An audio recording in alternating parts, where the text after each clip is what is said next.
Hey there, good evening. This is Vela Luka on Korcula Island here in Croatia. An amazing perspective here of the town here. This is not the main town on the island. That one is actually called Korcula as well. Same name as the island, and it is on the opposite side of the island, a little ways away. I stayed here yesterday as well, and yesterday evening I did a really nice hike. My hotel is back in those buildings there on the other side of the water. And so I walked along the bay there, and then along here on this side, and then wrapped around, then went up and over that hill there, and then to the other side of the hill, and this sort of peninsula that sticks out here, ended up on a dirt road on the other side of the hill, which then circled around and connected in to the road that you can see across the bay there, and then walked along here. And right there on that corner is a Mexican restaurant, and so I stopped there and had dinner for a change. I was in Mexico recently and I love Mexican food.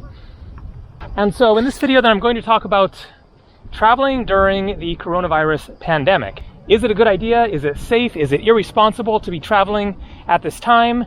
And I will just say that I have no 100% I know the answer kind of a response to those kinds of questions, because it depends who you ask, it depends where you're going, it depends on where you're coming from, and various other factors.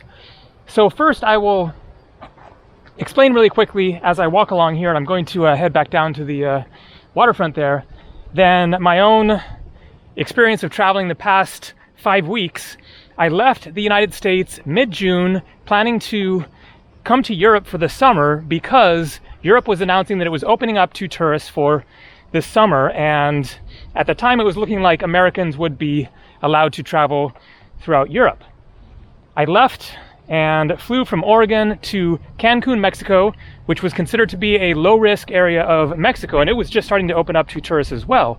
And so I flew there to meet up with someone, and also to go somewhere lower risk before trying to fly to Europe.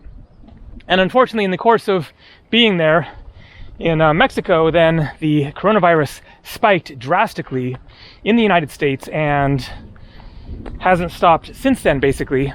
But I decided at the end of 2 weeks of being there in Cancun and Playa del Carmen on the Yucatan Peninsula to go ahead with my plans to come to Europe, not really knowing exactly where I would be able to go, but I knew that there were some countries that were definitely open, and basically Europe ended up closing its borders, or keeping them closed, to Americans for now because of the spike in cases. And instead then I went to Serbia, just east of here in the Balkans, and spent a week in Belgrade, and then flew to Croatia and arrived in Split, and then took a boat to Hvar Island, which is just north of here and a more popular island, and spent 10 days there, and then came to Korcula here a couple of days ago. And so that is the totality of my traveling so far during this pandemic. And so it is certainly a worthy debate and an important question to consider, especially if you're actually thinking about doing some traveling during the summer somewhere in the world, whether it's in your home country or home state or going further away. There are a lot of different factors to balance out here. So one, and certainly a very relevant factor when it comes to Europe deciding to open up for tourism this summer, is that economics plays a part, and that is absolutely the case. But when we talk about economics, then we're also talking about people and people's livelihoods. There are many people around the world, apparently like 10% of people around the world rely on tourism to support themselves. Many places, such as here in the Mediterranean, much of Europe, then the tourist season is not all of the year. It is 4 to 6 months, and many people will make their money for the year in the course of that short span of time, and that is what they are relying on for their livelihood, to get them through the rest of the year. Of course, some people will work other jobs or whatever, but anyways, the summer tourist season is important for a lot of people to be able to feed themselves and pay their bills. And so that was obviously a factor when it came to Europe deciding we're going to open up. Also, of course, they were looking at the data and the things that the experts were saying and decided that it was a worthy risk based on the numbers, based on the fact that in Europe, then the pandemic was trending in the right direction, at least, the cases going down, and still are for the most part, other than some flare-ups in certain places. But anyways, that was obviously a calculated decision by European leaders and public officials to go ahead and open up to tourism and invite tourists to come back for the summer. And so that is the reason why I decided to come to Europe myself. If that hadn't been the announcements that were being made, then I would have made other plans and stayed in the United States and instead done a, road trip or whatever. But when it comes to traveling during this time, then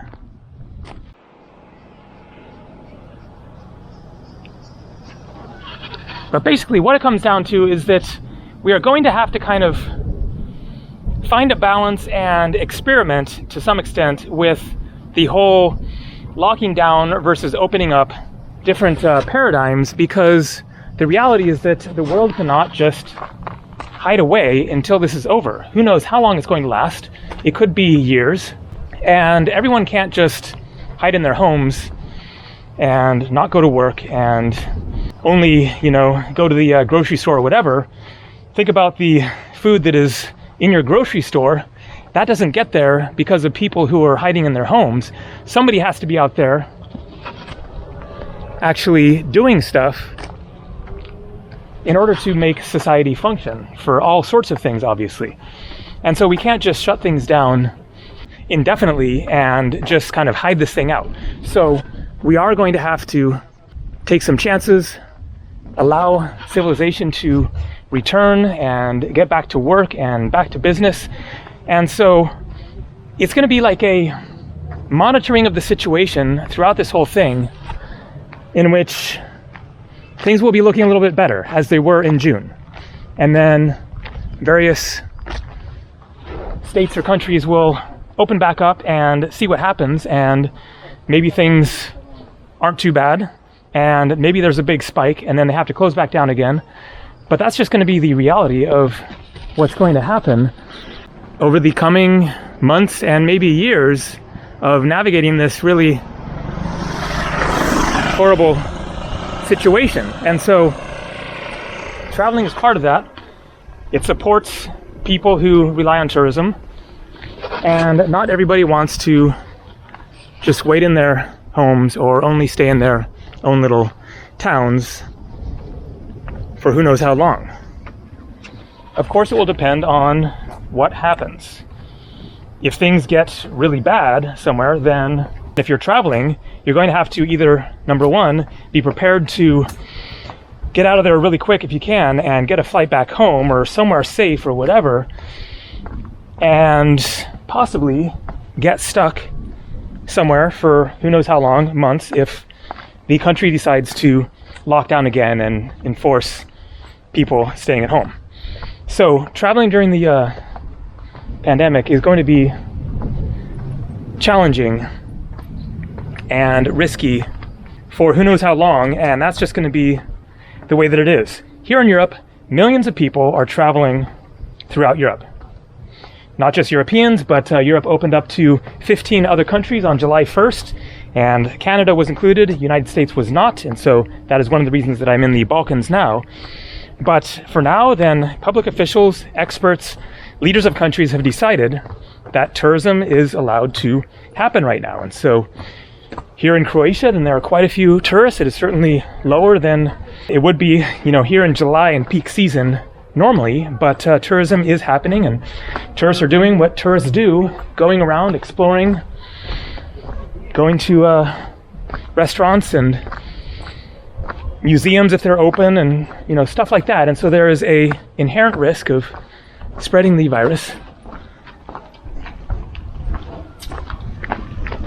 But that is necessarily going to be the case with any sort of a opening back up, whether it's locally or traveling further from your hometown or home country.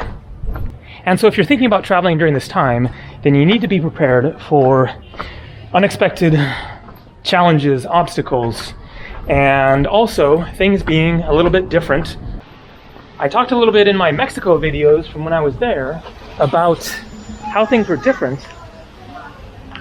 For example, masks are obviously required on flights and in airports and many buses or public transportation, and also in Playa del Carmen and Cancun. Then when you go to a restaurant, then you might get your temperature checked. You might be required to wear a mask if you get up from your table and go to the bathroom or to the salad bar or something like that. There were foot washing or shoe washing stations, little thing of water or some sort of a detergent, I guess, in which you just kind of wash off the bottom of your shoes. And also the beaches were closed in Playa del Carmen, then they were open in Cancun, and so there are going to be all kinds of differences depending on where you are, depending on the various measures that the local authorities are enforcing. And so there's going to be differences as far as the traveling, and then there's going to be things that you have to be prepared for while traveling in case things get worse, in case you have to suddenly try to catch a flight. And if it is a sudden situation, really cool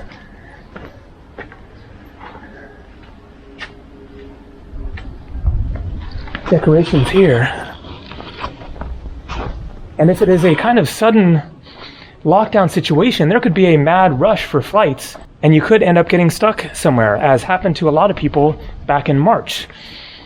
Also, flights might be less prevalent going to various destinations. Flights might be more expensive. So these are all things that you're going to have to keep in mind, and basically, for now, it's probably not a good idea to go on a vacation, a week-long vacation. Obviously, it will depend. You'll have to make up your own mind, but you'll need to be prepared for the possibility of flights getting canceled,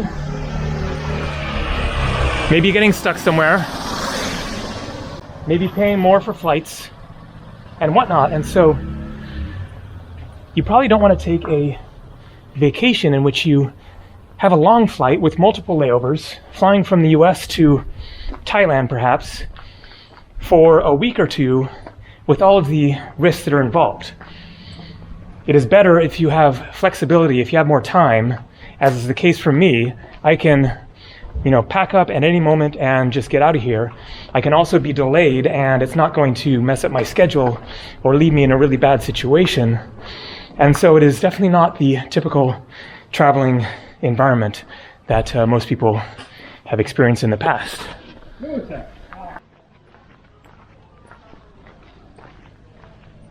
Hello. And then also we just have to keep in mind how we can be as responsible as possible and not potentially be a spreader of the virus, and take the precautions that are recommended. Wear masks where they're required. Keep your distance from gatherings. I showed a music event happening on the island of Hvar a few days ago, a full performance, and I showed the gathering, the crowd, but I made a point of staying away from the crowd itself and just showing it from a distance. And so that is one little example of something you might want to think about. Avoid crowded places in general, and try not to interact with locals when not necessary. Keep your distance when talking to somebody. And if you have any sort of symptoms, then quarantine. Don't take a flight, monitor your own health and try to do your best to make sure that you are not going to spread the virus. But the reality is that we are all potential spreaders of the virus. Even if you're staying in your hometown, obviously there is less risk involved there.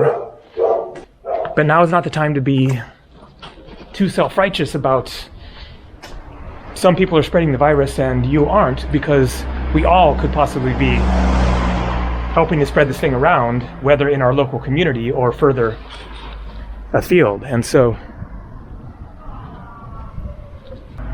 And so it's just something that we're going to have to deal with for who knows how long, and try our best to find a balance with being as safe and healthy and responsible and considerate of others and their health and safety,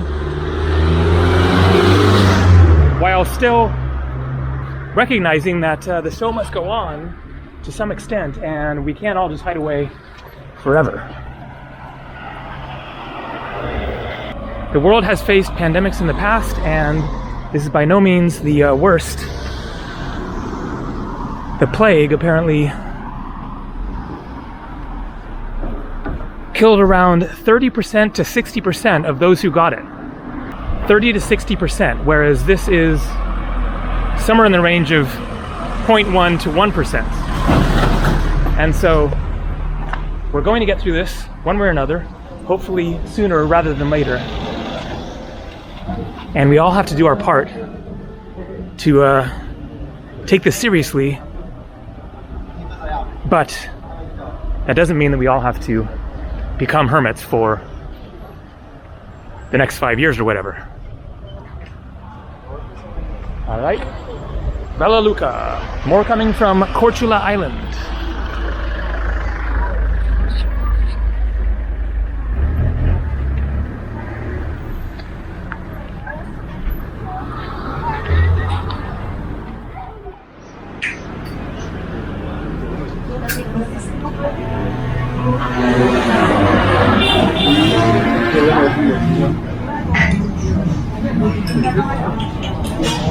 Schönen Abend, aufstehen und gestern noch mal abnehmen. Noch besser, dass wir wieder